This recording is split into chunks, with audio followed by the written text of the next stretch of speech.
ॐ सहनाववतु सहनौ भुनक्तु सह वीर्यं करवावहै तेजस्विनावधीतमस्तु मा विद्विषावहै। ॐ शान्ति शान्ति शान्तिः। शङ्करं शङ्कराचार्यं केशवं बादरायणं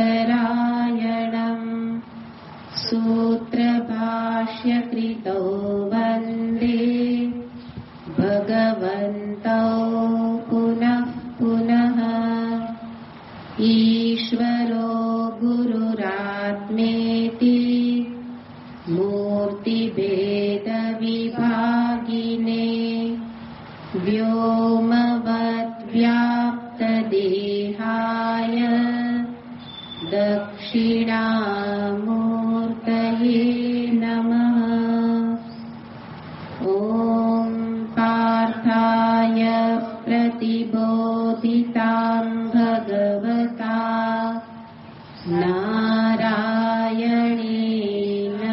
स्वयं व्यासेन ग्रथितां पुराणमुनिना मध्ये महाभारतम् अद्वैतामृतवर्षिणीं भगवती अष्टादशाध्यायिनीम्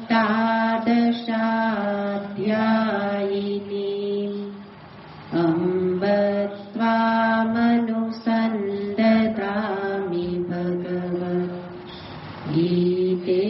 भवद्वेषिणी। यं ब्रह्मा वरुणेन्द्ररुद्रमरुतः स्तुवन्ति दिव्यैस्तवैः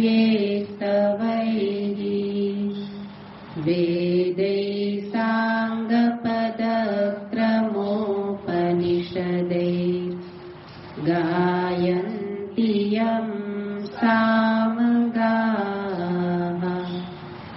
ध्यानावस्थिततद्गतेन मनसा पश्यन्ति यं योगिनो यस्यान्तन्न विदुःसुरासुरगणा देवाय तस्मै नमः। यस्यान्तन्न विदुःसुरासुरगणा देवाय तस्मै नमः।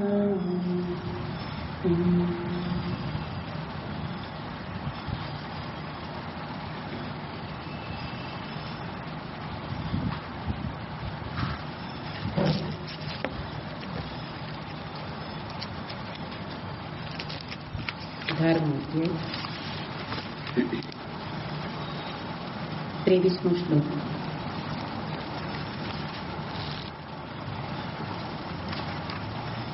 श्रीभगवानुवाच नियतं सङ्गरहितम् अरागद्वेषतः कृतम् अफलप्रेप्सुना कर्म यत्तत्सात्विकमुच्यते। यत्तु कामेप्सुना कर्म साहङ्कारेण वा पुनः क्रियते बहुलायासं तद्राजसमुदाहृतम्। अनुबन्धं क्षयं हिंसाम् अनवेक्ष्य च पौरुषम् मोहादारभ्यते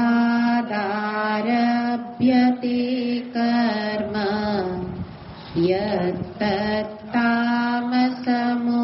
उच्यते मुक्तसङ्गो नहं वादी धृत्युत्साहसमन्वितः सिद्ध्यसिद्ध्योर्निर्विकारः कर्ता सात्विक उच्यते रागी कर्मफलप्रेप्सुर्लुब्धो हिंसात्मको शुचिः हर्षशोकान्वितः कर्ता राजसः परिकीर्तितः अयुक्तः प्राकृतस्तब्धः शठो नैष्कृतिको लसः विषादी दीर्घसूत्री च कर्ता तामस उच्यते बुद्धेर्भेदं धृतेश्चैव गुणतस्त्रिविधं शृणु प्रोच्यमानमशेषेण पृथक्त्वेन धनञ्जय प्रवृत्तिं च निवृत्तिं च कार्याकार्ये भयाभये बन्धं मोक्षं च या वेत्ति बुद्धिः सा पार्थ सात्विकी यया धर्ममधर्मं च कार्यं चाकार्यमेव च अयथावत् प्रजानाति बुद्धिः सा पार्थ राजसी।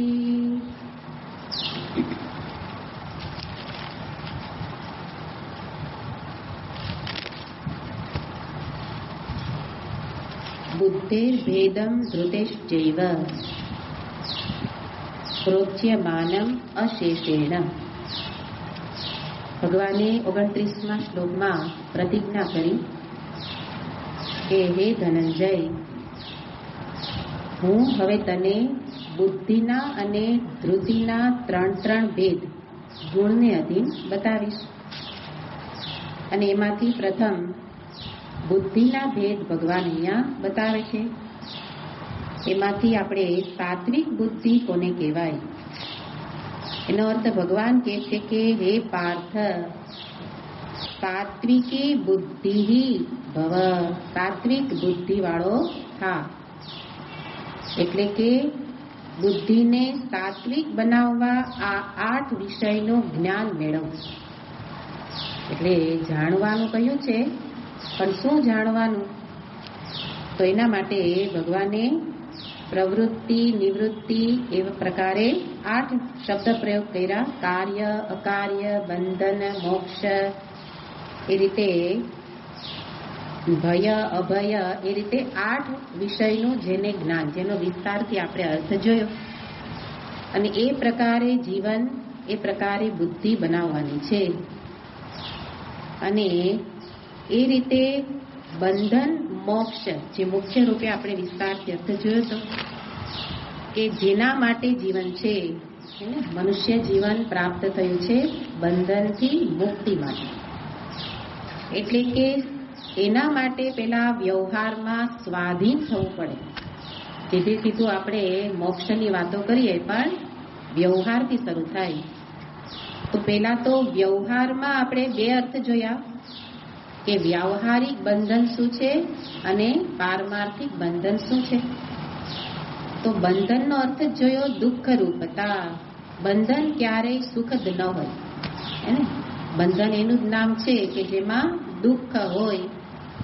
અને એ દુઃખથી મુક્તિ પેલા વ્યવહારમાં સ્વાધીન થવાનો પ્રયત્ન, સ્વતંત્ર નહીં, સ્વાધીન. એટલે કે બીજાની પરાધીનતા જેટલી બને તેટલી ઓછી હોય અને એ રીતે સ્વાધીનતા જેના જીવનમાં છે ત્યારે ધીરે ધીરે કાર્ય અકાર્ય પ્રવૃત્તિ નિવૃત્તિ એ પણ યોગ્ય થશે. સ્વાધીન હશે તો પ્રવૃત્તિમાંથી નિવૃત્તિ સહજ રીતે થશે. સ્વાધીન હશે કે જેને ખબર છે કે આ કરાય ન કરાય છે ને, તો કરણીય જ થશે, અકરણીય નહીં થાય. તો વ્યવહારમાં પણ વ્યક્તિ સજાગ છે, કરવા જેવું જ કરે છે, ન કરવા એટલે પૂર્વે વિચાર. દરેક કર્મ પૂર્વે સાત્વિક બુદ્ધિવાળાને વિચાર હોય, કરવા જેવું છે, આ બરાબર છે તો કરું, યોગ્ય નથી ન કરું. તો કાર્ય અકાર્યનો વિવેક થઈ જશે. એટલે વ્યવહારમાં એને આપણને ઓલા ટ્રાફિકમાંથી પસાર થતા હોય તો પેલું સિગ્નલ, અહીંયા તો આપણે એવી ખાસ વાંધો નથી આવતો, પણ સિગ્નલ ન આપેલું હોય અને આપણે નીકળી જઈએ, પછી પેલા વિસ્તલ વગાડે. શું કામ એને? કારણ કે આપણે વ્યવહારમાં પણ સજાગ નથી. તો જે વ્યક્તિ વ્યવહારમાં સજાગ છે, સ્વાધીન છે, તો એને કોઈ પણ નિયમનું પાલન કરો એમ કેવું ન પડે, એને નિયમનું પાલન સહજતાથી થઈ જાય. તો આ રીતે પેલા વ્યવહારથી વ્યવહાર શુદ્ધિ હોય, પછી જ આગળ જતા મૂળ બંધનને ઓળખી અને એમાંથી મુક્ત થવાય. અને મૂળ બંધન છે અજ્ઞાન રૂપી બંધન. એની પૂર્વે આખો આપણે એક સ્ટેપ બાય સ્ટેપ વિચાર કર્યો કે બંધન એટલે દુઃખરૂપ પરિસ્થિતિ, એ પરિસ્થિતિનું કારણ કર્મ, કર્મનું કારણ ઈચ્છા. તો ઈચ્છામાં સુધારો, ઈચ્છાને બદલો તો કર્મ બદલે, કર્મ બદલે પરિસ્થિતિ સુધરે, પરિસ્થિતિ સુધરે અને તો દુઃખને બદલે જીવનમાં સુખ પ્રાપ્ત થાય. એ રીતે તે જામ ખસી દરેક વખતે મળીએ છીએ. એટલે જીવનમાં દુઃખમાંથી સુખ સ્થિતિ લાવવી હોય તો પણ આ રીતના મૂળમાં ઈચ્છામાં સુધારો કરવો પડે. અને એ રીતે વ્યવહારમાં ઈચ્છાઓ બદલે સારી ઈચ્છાઓ કેળવવી પડશે, હે ને? સારી ઈચ્છાઓ ન થાય તો કરવી પડશે અને વિપરીત ઈચ્છાને દબાવીને શાંત કરવી પડશે. ત્યારે અંતે પછી મૂળ અજ્ઞાન રૂપી કારણ સુધી પહોંચી શકાય. અને ત્યારે જ્ઞાન, બોધ કે જે બંધનથી મુક્તિનું સાક્ષાત કારણ છે, મુખ્ય કારણ. તો મોક્ષ એટલે જ્ઞાનથી મોક્ષ. તો જ્યારે ઈચ્છાઓમાં ફેરફાર બદલે તો કર્મ બદલે, હે, તો ધીરે ધીરે સુખદ પરિસ્થિતિમાં ચિત્ત શાંત હોય, પછી આ વ્યક્તિ આત્મ સ્વરૂપને જાણી શકે. અને એના માટે આખો એક સાધન પથ, કર્મયોગ, જ્ઞાન યોગ, ભક્તિ યોગ, ધ્યાન યોગ, આખા ગીતાજીમાં યોગ જ આપેલા છે. તો જ્ઞાન યોગ સુધી પહોંચવા કર્મયોગ, ભક્તિ યોગ, ધ્યાન યોગ સાધન છે. તો આખું એક ચિત્ર જીવનમાં સ્પષ્ટ હોય સાત્વિક બુદ્ધિ વાળાની, કે કેવી રીતે આગળ વધવાનું છે. આ સાધન છે અને સાધ્ય છે જ્ઞાનથી પરમાત્માને જાણવું, એ જ જ્ઞાન, એનાથી મુક્તિ. તો ક્યાંય પણ વ્યક્તિ ભટકી ન જાય. આપણી સ્થિતિ કેવી છે? આખું સાધન પથ, સાધ્ય માર્ગ જાણતા નથી, એટલે સાધન કરતા કરતા પછી સાધનમાં જ રહી જઈએ છીએ, ને? પણ આખી સ્પષ્ટતા હોય કે કેવી રીતે આગળ વધવાનું છે. અને એ રીતના જે વ્યક્તિ આ પ્રકારે વિચારે, જાણે, વ્યક્તિ, એના માટે અહીંયા સાત્વિક બુદ્ધિ કહ્યું. તો આ રીતે સાત્વિક બુદ્ધિ વાળા થવાનું છે. પણ અહીંયા શબ્દ પ્રયોગ નથી, પણ આગળના શ્લોકમાં શબ્દ છે એને અધીન સાત્વિક બુદ્ધિ વાળો યથાવત જાણે છે, જે જેવું છે તેવું જ જાણે છે. પ્રવૃત્તિની લિમિટ ક્યાં સુધી જાણે છે, નિવૃત્તિ ક્યાંથી જાણે છે, કરણીય શું છે જાણે છે, શું કરવા જેવું નથી જાણે છે, હે ને? યથાવત જાણે છે.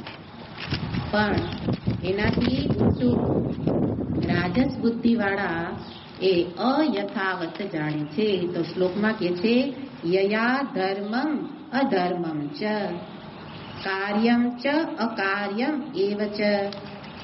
અહીંયા ધીરે ધીરે આપણે ગયા વખતે જોયું કે 8 માંથી ભગવાને માત્ર મુખ્ય 2 જ વિષય, આમ જો તો 4, પણ 2 જ વિષયમાં ભગવાને બુદ્ધિને સમેટી લીધી. આટલી જ બુદ્ધિની મર્યાદા છે કે જે આનાથી વધારે જાણતો નથી, પણ એમાં પણ કેવું જાણે છે? અયથાવત. અયથાવત એટલે સર્વતો નિર્ણયેન ન પ્રજાનાતિ. ભાષ્યકાર કહે છે સર્વતો નિર્ણયેન, સમગ્ર રૂપે એને કોઈ નિર્ણય થતો નથી. અયથાવત એટલે કે ને કે ડામાડોળ સ્થિતિ, સંશયગ્રસ્ત. કયા વિષયમાં? ધર્મ અધર્મ, કાર્ય અકાર્ય. એ વિષયને પણ, પેલો તો 8 વિષયને જાણે સાત્વિક બુદ્ધિ, આ 4 વિષયને પણ યોગ્ય જાણતો નથી. એટલે કે એની બુદ્ધિની મર્યાદા છે. આપણે જોયું હતું કે દરેક વ્યક્તિમાં આ 3 ગુણ રહેલા જ છે. તો આપણે પણ કોઈક વિષયમાં એવું છે ને કે આપણે એને સંપૂર્ણ જાણતા નથી. જો અહીંયા વિપરીત જાણવું એ અર્થ નથી. વિપરીત જાણવાનું તો તામસી બુદ્ધિ થઈ જશે. પણ જાણે ખરો, પણ સંપૂર્ણ જાણતા નથી. કોને? તો કે બીજું બધું તો ઘણું જાણે હે ને. જેને બુદ્ધિશાળી, વ્યવહારમાં જેને બુદ્ધિશાળી કહેવાય, એવું તો લૌકિક વિષયો તો ઘણા જાણે છે. પણ ભગવાનના મતે જાણવા જેવું તો આ છે. અને એના માટે એની મૂળ તકલીફ ક્યાં છે? તો કે એની બુદ્ધિ મર્યાદિત છે, એટલે કે કુંઠિત છે. આમ જુઓ તો દરેકને ભગવાને બુદ્ધિ સમાન, બુદ્ધિ શક્તિ હે ને, બુદ્ધિ શક્તિ ભગવાને સમાન રૂપે આપી છે. ઘણા એમ કે મારે બુદ્ધિ જ ઓછી. કોઈને બુદ્ધિ ઓછી ન હોય, આપણે એનો ઉપયોગ નથી કરતા. જેટલી ઉપયોગ કરો એટલી ધારદાર બને. જેટલી એને, એટલે આ વારંવાર આ વિચાર શું કામ કરવાનો? એનાથી બુદ્ધિ થોડી સૂક્ષ્મ બને, વિચારશીલ બને. અને આપણે જાણીએ કે શરૂઆતમાં આમાંથી કંઈ સમજાતું નહોતું, હવે એમાંથી કંઈક સમજાવા લાગ્યું. એનો અર્થ બુદ્ધિમાં શક્તિ તો હતી જ, પણ એ શબ્દના મર્મ સુધી જવું જોઈએ, એના મૂળ અર્થ સુધી એ વિચારી ન શકે. એટલે લૌકિક જગતમાં બહુ ચાલે હે ને, સંસારની વાતોમાં બુદ્ધિ બહુ ચાલે. એવું નહીં કે બુદ્ધિ નથી. રાજસ બુદ્ધિનો અર્થ એવું નહીં કે બુદ્ધિ નથી. ભગવાન કે છે આ વિષયમાં નથી ચાલતી હે ને. એટલે સ્પષ્ટ રીતે વિષય બતાવ્યો કે લૌકિકમાં ખૂબ ચાલે છે, સંસારની વસ્તુઓ વિશે ખૂબ વિચાર કરે છે, એમાં એકાગ્રતા જલ્દી આવી જાય. એને એક ગમે પણ ખૂબ. 4 બહેનોને ભેગા મળીને વાતો કરવી હોય તો કલાકો નીકળી જાય, પણ અહીંયા સત્સંગમાં હે ને 1 કલાક બેસી શકાય નહીં. એનો અર્થ શું થયો? બુદ્ધિને આપણે એવી આદત નથી પાડી. એટલે આપણે પહેલેથી એક આદત એવી પાડી, જે ગમે એ કરવાનું, ન ગમે તે નહીં કરવાનું હે ને. પણ આ વિષયો એવા છે કે જે ન ગમે પણ મારા માટે કલ્યાણકારી છે, એટલે એ કરવા જોઈએ. પણ રાજસ બુદ્ધિવાળા એ જાણતા નથી, એટલે એ ચિંતન પ્રધાન જીવન જીવી ન શકે. કોઈ વસ્તુનું ચિંતન ન કરી શકે, લાંબો વિચાર નહીં. અને તો એને કરવાનું શું? આપણે ખાલી એની મર્યાદા નથી જોવાની, પણ જે નથી કરતા ભગવાન કહે છે એ કરો. કેમ જાણવાની ઈચ્છા થતી નથી? કેમ મારી બુદ્ધિનું સામર્થ્ય ઓછું છે? આગળ વાત તો એવી જ કરી કે ભગવાને તો બધાને સમાન રીતે બુદ્ધિ શક્તિ આપી છે હે ને. બુદ્ધિ, આપણી બુદ્ધિ સત્વગુણમાંથી, બધાની બુદ્ધિ સત્વગુણમાંથી બનેલી છે, મન બુદ્ધિ. તો સત્વનું કાર્ય તો શુદ્ધિ છે, અને શુદ્ધ બુદ્ધિ હોય તો એ બધું યથા યોગ્ય જાણી શકવું જોઈએ હે ને. છતાંય કેમ કેટલાક જાણી શકે, કેટલાક ન જાણી શકે? તો એના માટે દ્રષ્ટાંત કે ઘણા બધા અરીસા ગોઠવેલા છે હે ને. એમાં કેટલાક અરીસામાં સ્પષ્ટ ચિત્ર દેખાય છે, મારું પ્રતિબિંબ, અને કેટલાક અરીસામાં ઝાંખું દેખાય છે, કેટલાકમાં દેખાતું જ નથી. તેમાં અરીસાનો દોષ છે, મારો દોષ છે? મારોય નથી, અરીસાનોય નથી. વચ્ચે એની ઉપર ધૂળનું આવરણ આવી ગયું છે. આ જ છે રજ હે ને. રાજસ શબ્દ બન્યો ને, રાજસમાં શબ્દ કયો છે? રજ. અને અરીસા ઉપર શું આવી ગઈ? રજ. અને એમ આપણી બુદ્ધિ રૂપી બુદ્ધિ તો શુદ્ધ હતી, હે ને? ભગવાને બધાને બુદ્ધિ શુદ્ધ આપેલી, સત્વ સાત્વિક બુદ્ધિ આપેલી જ છે, પણ ઉપર રજ આવી ગઈ, એટલે તેના ઉપરથી શબ્દ આવ્યો રાજસ. તો હવે રજા આવે ત્યારે આપણે શું કરીએ? એને લૂછવી પડે. આપણે એમ ન કે કાંઈ નહીં, ન દેખાય, ત્યારે તો કે ના, મારે તો મારો પ્રતિબિંબ જોવું જ છે, તો પછી રજને દૂર કરો. એવી રીતે બુદ્ધિ પર રજ આવી ગઈ છે, અને એ રજ પછી એમાંથી બીજું ઘણું સર્જન કરે. આગળ 14મા અધ્યાયમાં આવી ગયું, રજો રાગાત્મકમ વિદ્ધિ તૃષ્ણા સંગ સમુદ્ભવ તન્નિબધ્નાતિ કૌંતેય. આ બધું બંધન કરનારી બુદ્ધિ છે. રજ આવી, હવે શું થયું? રજમાંથી રજો રાગ ઉત્પન્ન થયો. રજ એટલે મલિનતા. મલિનતા એક જ છે. જ્યારે મલિનતા શબ્દ આવે એટલે તરત જવાબ આવે. શું આવે? કામના. એને બુદ્ધિમાં, મનમાં રહેલી કામના એ સૌથી મોટી રજ, મલિનતા છે. અને એટલે રજા આવે તો પછી તરત રાગ, કામના પૂરી કરવા માટે રાગ, અને સાથે દ્વેષ બંધુ સાથે જ હોય. તો રજમાંથી કોણ આવ્યું? રાગ. અને એમાંથી તૃષ્ણા, સંગ, સમુદ્ભવ સારી રીતે ઉત્પન્ન થયા. આ બધું ઉત્પન્ન થઈ ગયું. ઇમારત આખી ચણાઈ ગઈ, હે ને, રજમાંથી. આપણે તો સિમેન્ટ, પથ્થર, માટી ઘણું જોઈએ.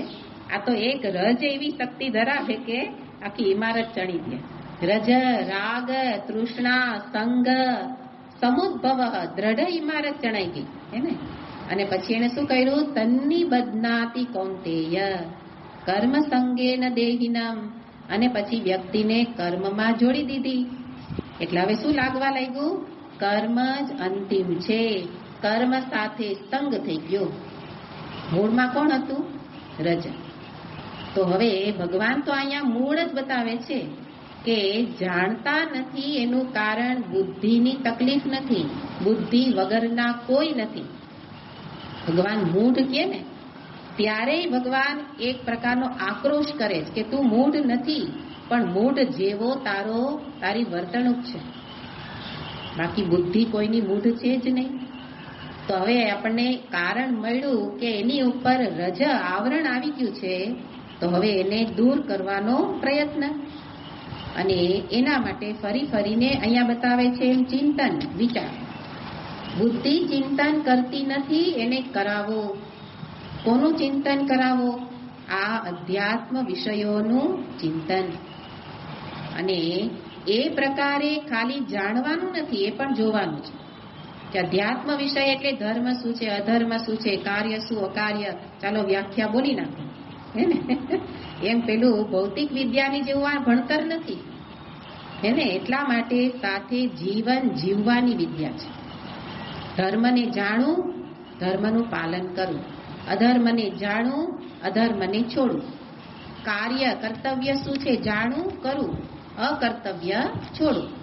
એવી રીતે જીવન જે વ્યક્તિ જીવે તો કે છે અહીંયા કે એ વ્યક્તિ જ આગળ જતા રજરૂપી મલિનતાને દૂર કરી શકે.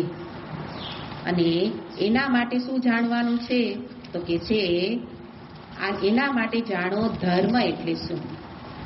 તો શબ્દ પ્રયોગ પહેલો કરેલો છે, ધર્મમ. ધર્મમ ન પ્રજાનાતિ અયથાવત પ્રજાનાતિ. એટલે કે યથા યોગ્ય જાણતા નથી. તો આપણને તો ખાલી ઓળખાણ આપી કે રાજસ લક્ષણ વાળો આવો છે, પણ હવે આપણે તો એના અધીન જાણવાનું છે. રજમાંથી સાત્વિક બનાવવી છે, એટલે આપણે ધર્મને યથા યોગ્ય જાણવાનું છે. નથી જાણતો તો શું નથી જાણતો, હે ને. તો કે ધર્મ આને કહેવાય. તો એના માટે અહીંયા બતાવે છે 3 પ્રકારે ધર્મના અર્થ કરેલા છે.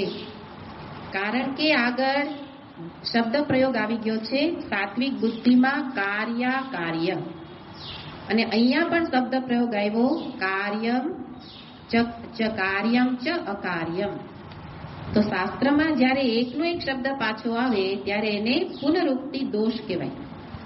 પુનરુક્તિ દોષ એટલે શાસ્ત્ર ક્યારેય એક અર્થવાળો શબ્દ બીજી વાર પ્રયોગ ન કરે. આપણે ભલે બોલીએ એકનો એક શબ્દ આપણી વાક્યમાં 2 વાર આવતા હોય, 5 વાર આવતા હોય, પણ શાસ્ત્ર એને દોષ કે છે, વાણીનો દોષ છે. એટલે ભગવાન પોતે બોલ્યા આ શબ્દ પાછો, હે ને? એટલે હવે સમજવાનું કે સાત્વિક લક્ષણવાળી બુદ્ધિમાં જે અર્થ કર્યો કાર્ય અકાર્ય, એના કરતા અહીંયા કંઈક અલગ અર્થ હશે અથવા કંઈક એમાં વિશેષતા બતાવવી હશે. એટલે અહીંયા મૂળ તો ધર્મનો અર્થ જ કાર્ય છે. સીધે સીધો અર્થ કરો તો ખરેખર 2 જ શબ્દ છે, ધર્મ અધર્મ. કારણ કે ધર્મ એટલે કાર્ય, અધર્મ એટલે અકાર્ય. એને સીધે સીધો અર્થ ધર્મ એટલે કર્તવ્ય, જેને આપણે કહીએ કે આ કરવું જોઈએ. અધર્મ એટલે ન કરવું જોઈએ. તો એમ જુઓ તો બેયને સમાનાર્થી કરી શકાય, પણ ભાષ્યકારે એટલા માટે બંનેના અર્થને અલગ કરી દીધા. એક અર્થ કર્યો ધર્મનો શાસ્ત્ર ચોદિતમ, શાસ્ત્રમાં જે વર્ણવવામાં આવેલો છે, જેને વિહિત કર્મ કહેવામાં આવે છે. અને અધર્મમ તત્ પ્રતિષિદ્ધમ, પ્રતિષિદ્ધમ એટલે નિષિદ્ધ કર્મ, જેને શાસ્ત્ર કરવાની ના પાડે છે. તો એ રીતે અહીંયા ધર્મનો અર્થ પહેલા આપણે લેવાનો, શાસ્ત્રમાં જે વર્ણિત છે તે. પણ એના માટે ધર્મના કેટલાક વિસ્તારથી અર્થ બતાવ્યા છે, જે આપણે, કારણ કે કરવાનું છે, કરવાનું હોય તો એને જાણવું જોઈએ. એટલે ધર્મનો અર્થ મૂળ અર્થ બતાવવામાં આવે છે કે ધર્મસ્ય તત્વમ નિહિતમ ગુહાયામ. ધર્મનો મૂળ અર્થ છે જે ગુહામાં નિહિત તત્વ છે, એટલે કે આત્મ તત્વ. કારણ કે ધર્મનો અર્થ છે ધારણાત ધર્મ. કોઈ પણ અર્થ લેશો એમાં બધામાં અર્થ જ જશે. જે બધાનું ધારણ કરે, જે બધાનું ધારણ કરે એનું નામ ધર્મ. તો એના અધીન અહીંયા અર્થ થાય કે બધાને કોણ ધારણ કરે છે, એને બધાને કોણ ધારણ કરી રાખ્યું? બધાને એટલે આખા જગતને, આખા બ્રહ્માંડને. તો કે એક પરમાત્માએ આખા બ્રહ્માંડને ધારણ કરનારા પરમાત્મા હોવાથી એને આપણે શું કહેવાય? ધર્મ સ્વરૂપ, ધર્મ વિગ્રહ આપણે બોલીએ છીએ ને. તો એ રીતે મૂળ આત્મ તત્વ, ચૈતન્ય તત્વ કે જેમાંથી સૃષ્ટિ આવી, જેમાં સ્થિતિ, જેમાં લય, તો એ મૂળ તત્વ છે આત્મ તત્વ. એનું જ નામ છે ધર્મ. અને એને જાણવું, પણ અયથાવત, જે એને યોગ્ય જાણતા નથી, એ રાજસ બુદ્ધિ. અને જે એને યથા યોગ્ય જાણે, આત્માને આત્મા રૂપે જ જાણવું, તો એ સાત્વિક બુદ્ધિ. પણ આત્માના આપણે સાંભળીએ છીએ ને અનેક અર્થ કરતા હોય, તો એ અયથાવત છે અને એ રાજસ બુદ્ધિનું લક્ષણ છે. કારણ કે શાસ્ત્રનું માર્ગદર્શન વિના એને જાણ્યું, એટલા માટે રાજસનું લક્ષણ. રાજસનું લક્ષણ છે એ ક્યારેય કોઈની સહાય લે નહીં. એને જાણવાની ઈચ્છા થાય, પેલો તામસિકને તો જાણવાની ઈચ્છા જ ન થાય. પણ રાજસને, રાજસ લક્ષણ વાળા વ્યક્તિને જાણવાની ઈચ્છાઓ બહુ છે, પણ એને શાસ્ત્રની શરણ લેવી ગમે નહીં. શાસ્ત્ર નહીં, ગુરુ નહીં, અમે તો અમારી બુદ્ધિથી જાણી લઈશું, તો એ રાજસનું લક્ષણ છે. એટલે કોઈની શરણમાં નથી, એટલે શાસ્ત્રમાં બતાવેલા અર્થને યથા યોગ્ય જાણતા નથી. આપણે શાસ્ત્રને જાણવા બેઠા છીએ તો આપણને સમજાય કે હા, ધર્મ આને કહેવાય. કે એક અર્થ બતાવ્યો આત્મ તત્વ, કે જે મૂળ ધર્મ છે, જેણે સમગ્ર બ્રહ્માંડને ધારણ કરી રાખ્યું છે. અહીંયા કીધું એને યથા યોગ્ય જાણતા નથી. આપણે અર્થ શું લેવાનો? એને બરાબર જાણો કે આત્મ તત્વ સ્વરૂપથી કેવું છે. બીજો અર્થ, આ સમષ્ટિને અધીન અર્થ કર્યો. ધર્મનો બીજો અર્થ કરે છે વ્યષ્ટિ અર્થે, આપણા એક દેહમાં. આપણા દેહને કોણે ધારણ કર્યો એનું નામ ધર્મ, એને ધારણા ધર્મ. તો એ અર્થ થશે જીવ.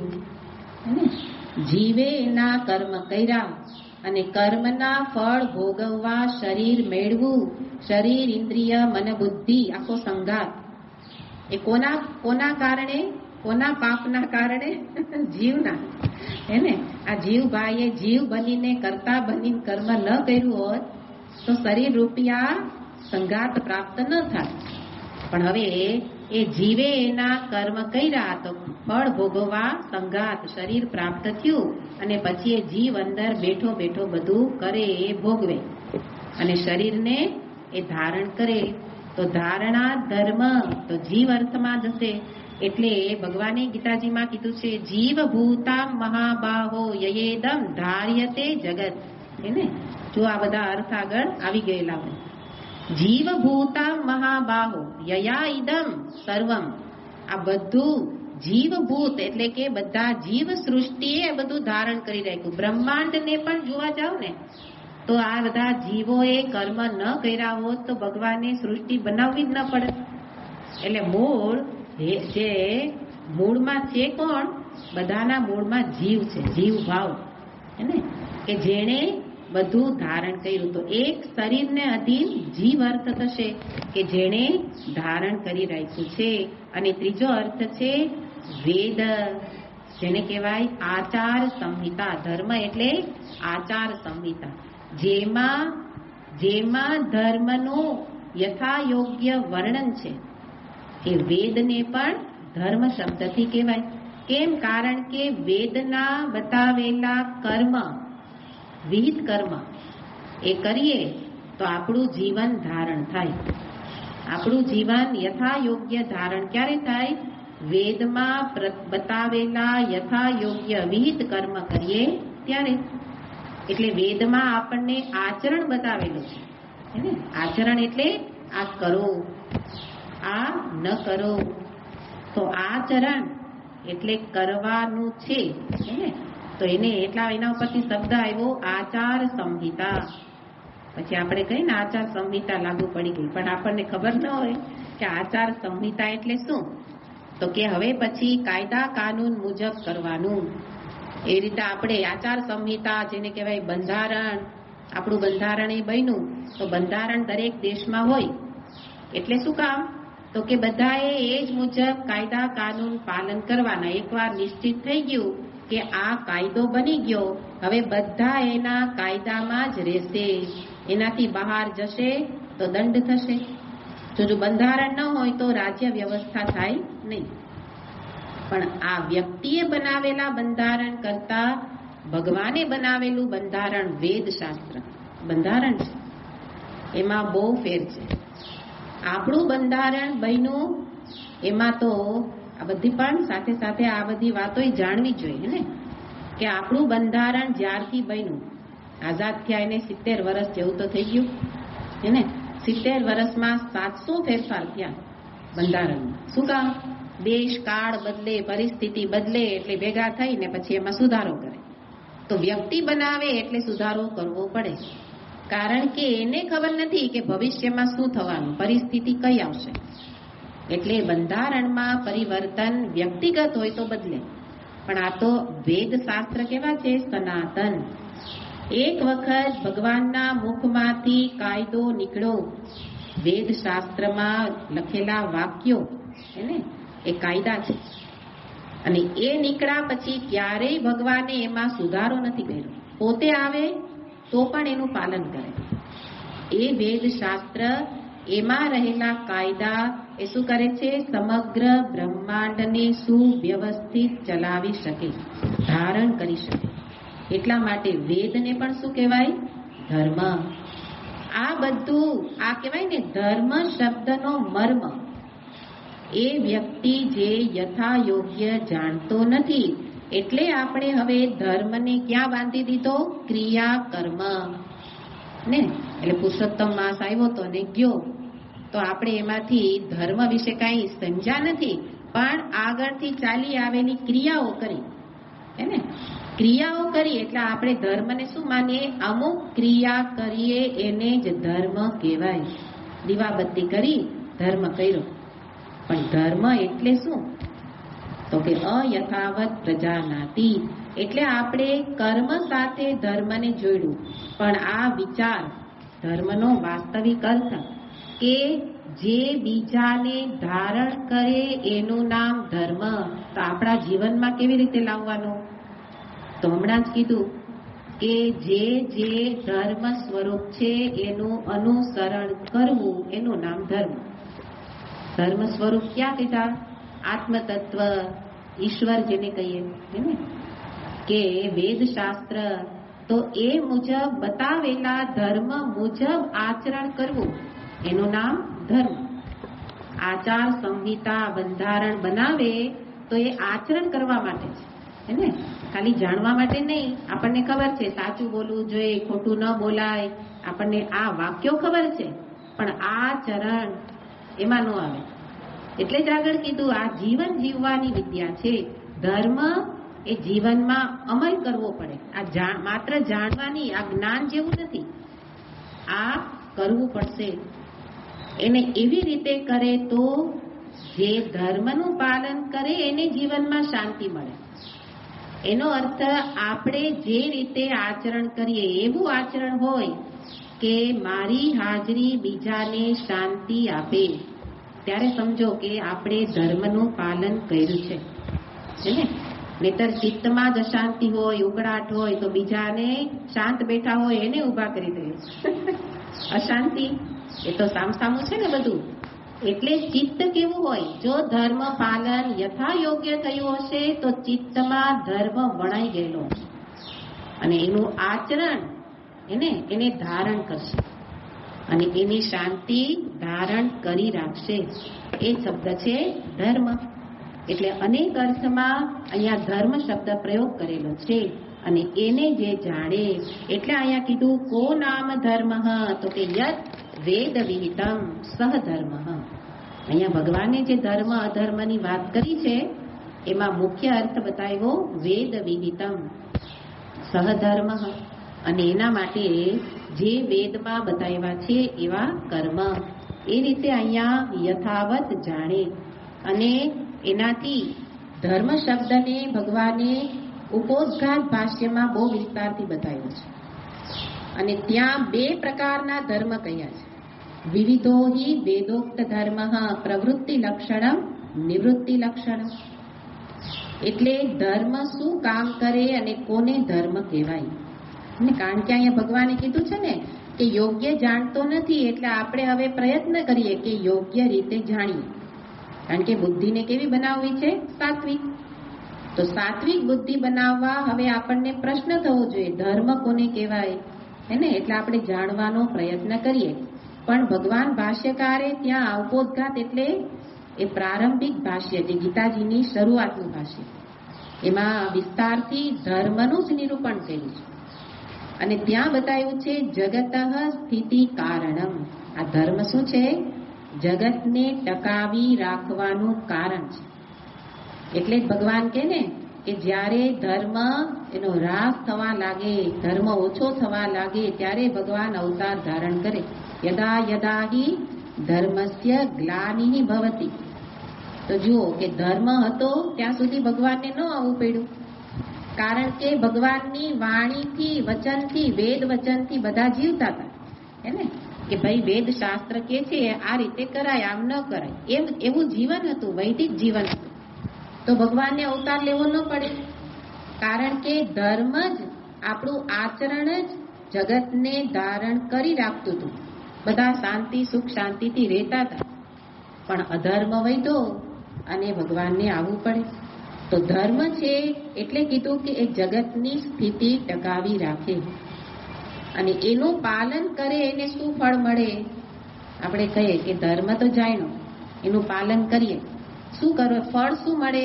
તો કે જે તમારે જોઈએ છે એ મળશે. અભ્યુદય નિશ્રેયસ. આ બે ફળ બતાવ્યા છે કે પ્રાણીનામ અભ્યુદય નિશ્રેષય હેતુ સહધર્મ. ધર્મ એને જ કહેવાય જે વ્યક્તિનો અભ્યુદય કરે. અભ્યુદય એટલે ભૌતિક સુખ આપે. આપણા શાસ્ત્ર પણ કહે છે કે ભૌતિક રીતે પણ સુખ શાંતિ મેળવો. સીધું આધ્યાત્મિક વાત નથી કરતા. તમે પહેલા ભૌતિક જગતમાં એવું જીવન જીવો કે તમને સુખ શાંતિ મળે, હે ને? તો એ અભ્યુદય છે. ધર્મ પાલન કર્યું હશે તો જ એ મળશે. અધર્મથી જો આપણે કંઈ પણ આવક મેળવી, એનાથી કદાચ આપણે સગવડ મળશે પણ સુખ શાંતિ નહીં મળે. તો ધર્મ પાલન એને જ કહેવાય જેના જીવનમાં સુખ શાંતિ. તો સુખ શાંતિ એટલે અભ્યુદય, અને સાથે બીજું નિશ્રેયસર.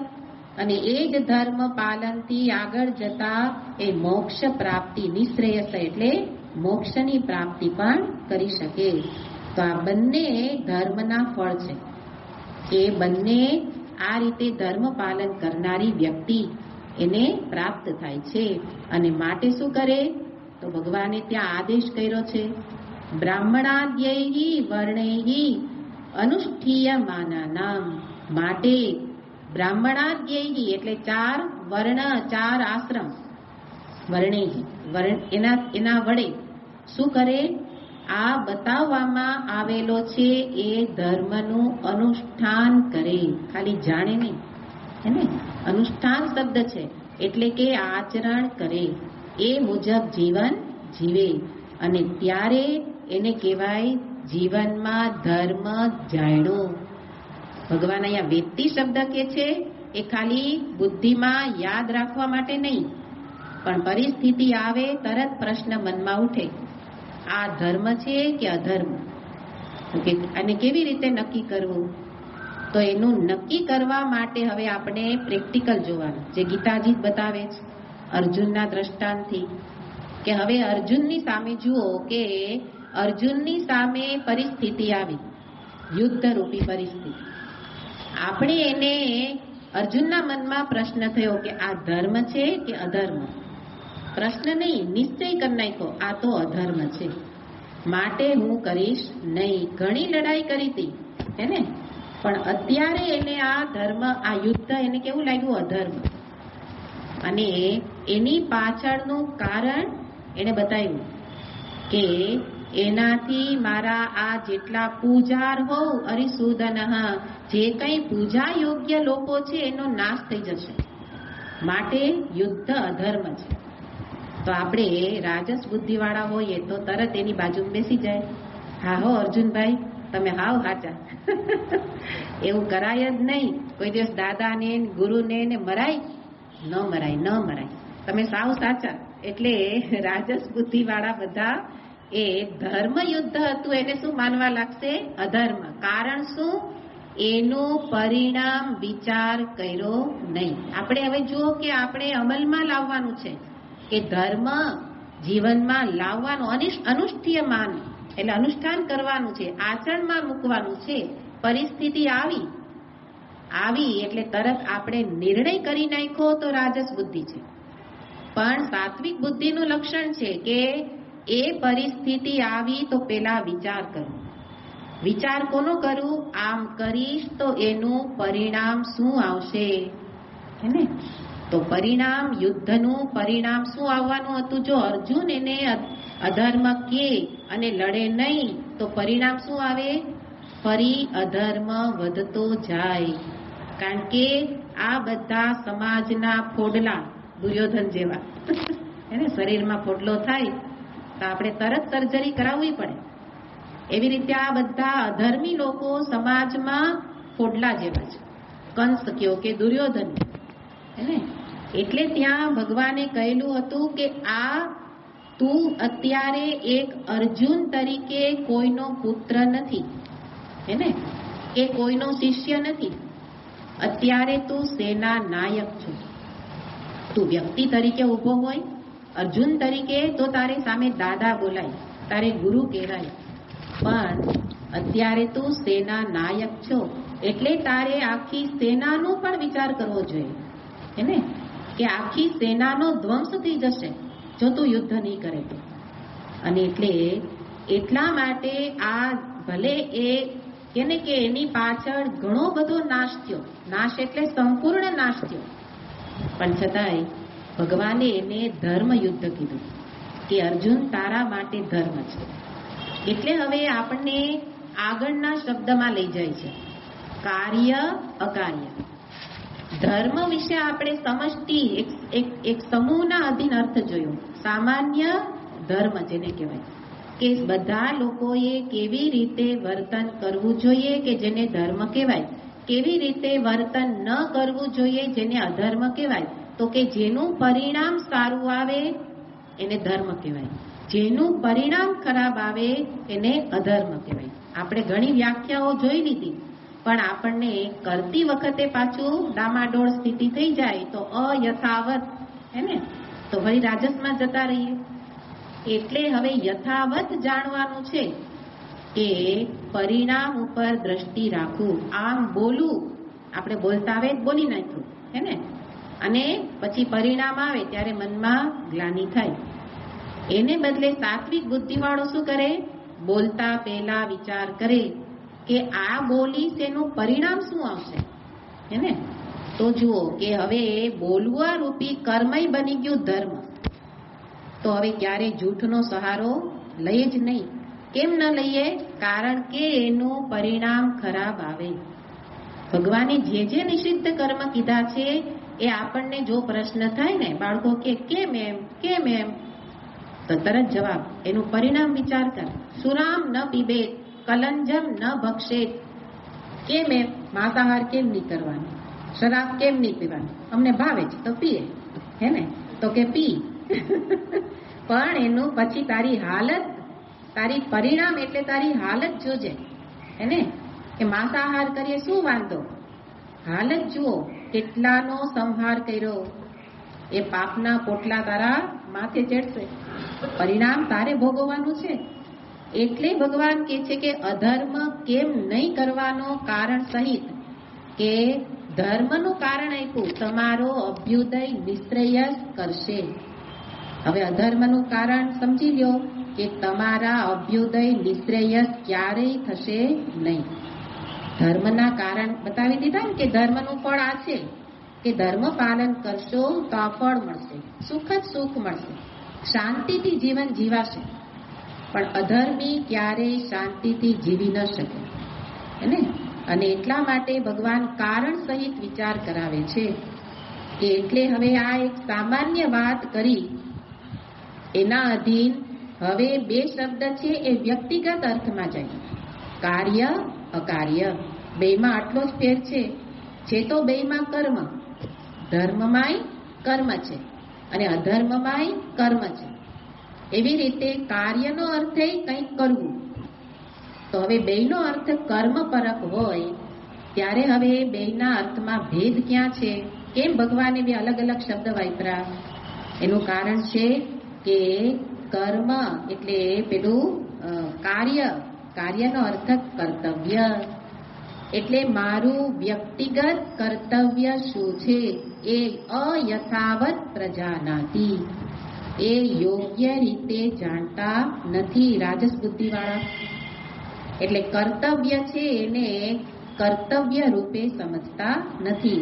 એમ અકર્તવ્ય, આ ન કરવા યોગ્ય એ પણ જાણતા નથી.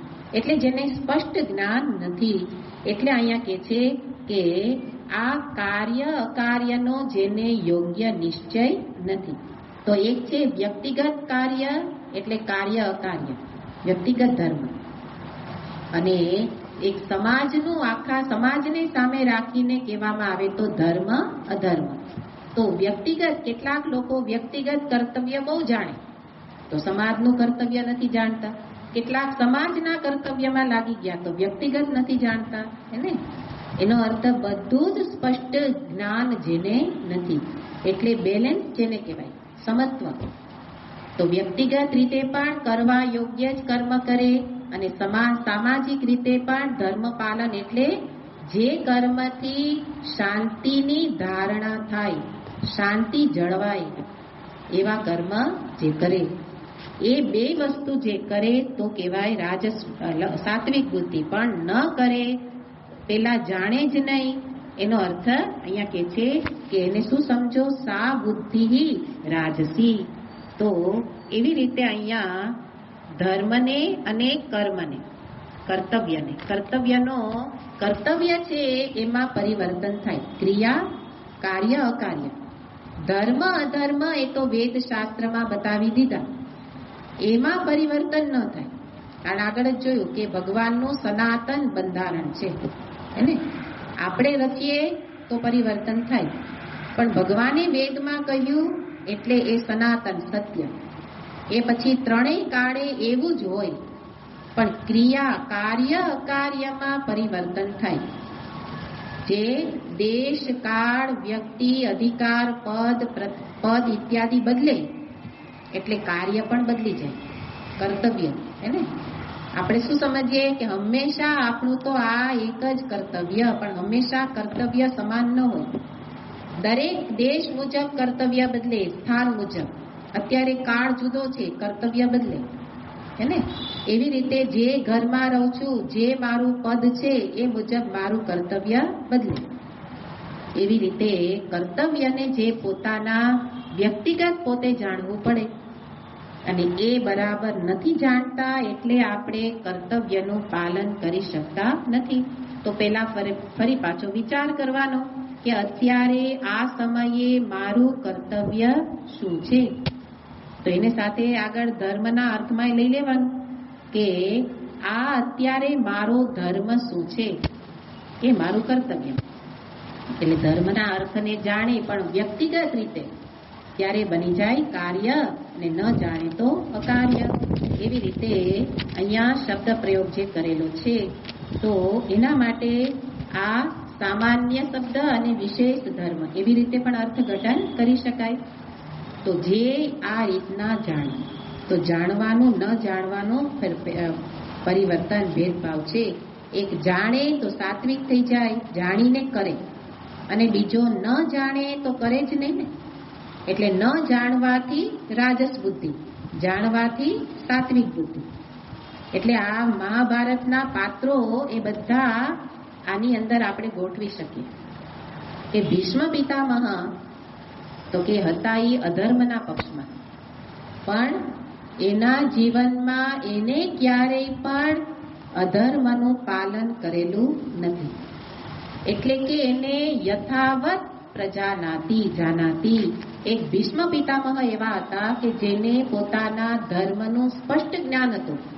બીજા અનેક લોકો આવીને એને વિરુદ્ધમાં સલાહ આપતા હતા, પણ એ ક્યારેય પોતાના ધર્મથી ચ્યુત નથી થયા. એ છેક અંત સમય સુધી, એટલે તો સાક્ષાત ભગવાનને અંતકાળે જવું પડ્યું એને. અને પોતે ધર્મનું જ્ઞાન ભગવાન યુધિષ્ઠિરને આપી શકે, પણ ભગવાને ભીષ્મ પિતામહ પાસેથી અપાયું યુધિષ્ઠિરને. કારણ એ ધર્મને યથાવત જાણતા હતા, એવું જીવતા હતા. એટલે જરૂરી નથી કે તમે અધર્મીઓ સાથે રહ્યો એટલે તમારે પણ અધર્મ કરવો પડે. અને આપણે કહીએ કે બધા સાથે રહીએ એટલે અમારે આમ કરવું પડે. ભીષ્મ પિતામહને જુઓ એને કે ચારે બાજુ આગ લાગી હોય છતાંય વચ્ચે એક શીતળ થઈને વ્યક્તિત્વ એનું સ્થિર થઈને ઊભું હોય. તો એ છે ધર્મનો વિગ્રહ. જેના જીવનને જુઓ તો ધર્મ સિવાય એને કાંઈ કરેલું નથી. આપણે કહીએ યુધિષ્ઠિર, પણ યુધિષ્ઠિર એને આપણે પરિણામ વિચારવાનું કહ્યું હતું ને, તો પરિણામ વિચારો તો યુદ્ધ પછી યુધિષ્ઠિરને ખૂબ ગ્લાનિ થઈ છે. તો ગ્લાનિ થાય ત્યારે સમજો કે એને ધર્મનું સ્પષ્ટ જ્ઞાન હતું નહીં, તો જ ગ્લાનિ થાય ને. નહીંતર મેં સાચું જ કર્યું છે તો મને ગ્લાનિ ન થાય. પણ ચિત્તમાં ક્યાંક એને એવો ભાવ આવ્યો એટલે એને ગ્લાનિ એક કાળે થઈ. આખું જીવન તો ધર્મમય હતું, પણ આ અમુક ક્ષેત્રમાં જેને કહેવાય ને કે એને ગ્લાનિ થઈ, ધર્મ બાબતમાં એને થોડો સંશય થયો કે આ સાચું થયું કે નહીં. અને સાથે અર્જુન, તો અર્જુનને તો સંશયગ્રસ્ત સ્થિતિ હતી એને. એટલે બેયને ભગવાને માર્ગદર્શન આપ્યું. તો જુઓ કે જીવનમાં મોટા ભાગનું જીવન ધર્મમય હતું, પણ કોઈ કાળે બેયને સંશય થયો કે આને ધર્મ કેવો કે અધર્મ. તો એટલા પૂરતા એ રાજસ બુદ્ધિવાળા કહેવાય, પણ તરત જેની શરણમાં હતા એને રાજસ રહેવા ન દે એને. તરત એને સાત્વિક બુદ્ધિ ધારણ કરાવી, યથા યોગ્ય જ્ઞાન આપ્યું કે તમે ધર્મનું. તો ભીષ્મ પિતામહ પાસેથી યુધિષ્ઠિરને મળ્યું અને ભગવાન કૃષ્ણ પાસેથી અર્જુનને મળ્યું. તો જીવનભર ધર્મ પાલન કરો તો કોઈ કાળે આપણે અધર્મ પાલન થઈ જાય તોય ભગવાન આવીને સહાય કરે. એ આ બે દ્રષ્ટાંત ઉપરથી જાણવા મળે. એટલે સમગ્ર જીવનમાં આપણો નિર્ણય આ પ્રકારે જ હોવો જોઈએ કે કોઈ પણ કર્મ, મન, વચન, કર્મ ત્રણેય સ્તરે, શારીરિક, માનસિક, વાચિક, બધા સ્તરે કર્મ તો થાય જ છે. પણ હવે દરેક કર્મ પૂર્વે શું કરીશ? વિચાર કરીને આ કરવા યોગ્ય છે, બોલવા યોગ્ય છે, વિચારવા યોગ્ય છે, હે ને? એ પ્રશ્ન કરી પરિણામ પહેલા તપાસવા કે આવું કરીશ એનું પરિણામ શું આવશે. તો કોઈ કર્મ આવેશાત્મક થાય જ નહીં, હે ને? આવેશાત્મક કર્મ મને જ અશાંતિ આપે, બીજાને તો ક્યાં કઈ વાંધો છે, પણ તકલીફ બધી મને જ થાય. અને એનું કારણ છે આવેશાત્મક આચરણની પાછળ વિચાર નથી. એટલે કે કર્મ ભલે ગમે તેવું સત્કર્મ હશે પણ એ બની ગયું અધર્મ કર્મ. ભગવાનના મતે શું થઈ ગયું? અધર્મ. કારણ કે ધર્મનો અર્થ કર્યો ધારણા ધર્મ. યહ ધારયતિ ઇતિ ધર્મ. જે મારી શાંતિને ધારણ કરી રાખે એવું કર્મ જ ધર્મ કહેવાય. પણ મારી શાંતિ ડોળાઈ ગઈ બોલવાથી, વિચારવાથી, કરવાથી, ત્રણ પ્રકારના કર્મ છે. તો પછી આપણે ગમે તેવું સત્કર્મ કર્યું પણ એ ધર્મ કહેવાશે નહીં. એટલે ધર્મ એટલે આ છે ધર્મનો મર્મ. અને મર્મ કોણ જાણે? સાત્વિક બુદ્ધિ. પણ આ મર્મ જે જાણતો નથી તો રાજસ બુદ્ધિ. એટલે આપણે શું કહીએ કે આવા વેદ્યા વેડા કોણ કરે, એના કરતા હતા તે કરો, એને. તો પછી જેને તમારે ન જોઈએ બધું જ આવીને મળશે એને સ્વીકારવાની તૈયારી રાખવાની. પણ ભગવાન તો આ ઉપદેશ કોને કરે? જેને જીવનમાં પરમ સુખ, પરમ શાંતિ જોઈએ છે, હે ને? એના માટે તો આ અનિવાર્ય છે કે જાણી અને વિચારપૂર્વકના કર્મ કરે. અને એ જ વ્યક્તિ ત્યારે રાજસમાંથી બનશે સાત્વિક. હવે ભગવાન બતાવશે તામસી બુદ્ધિ વાળો કોને કહેવાય એને આપણે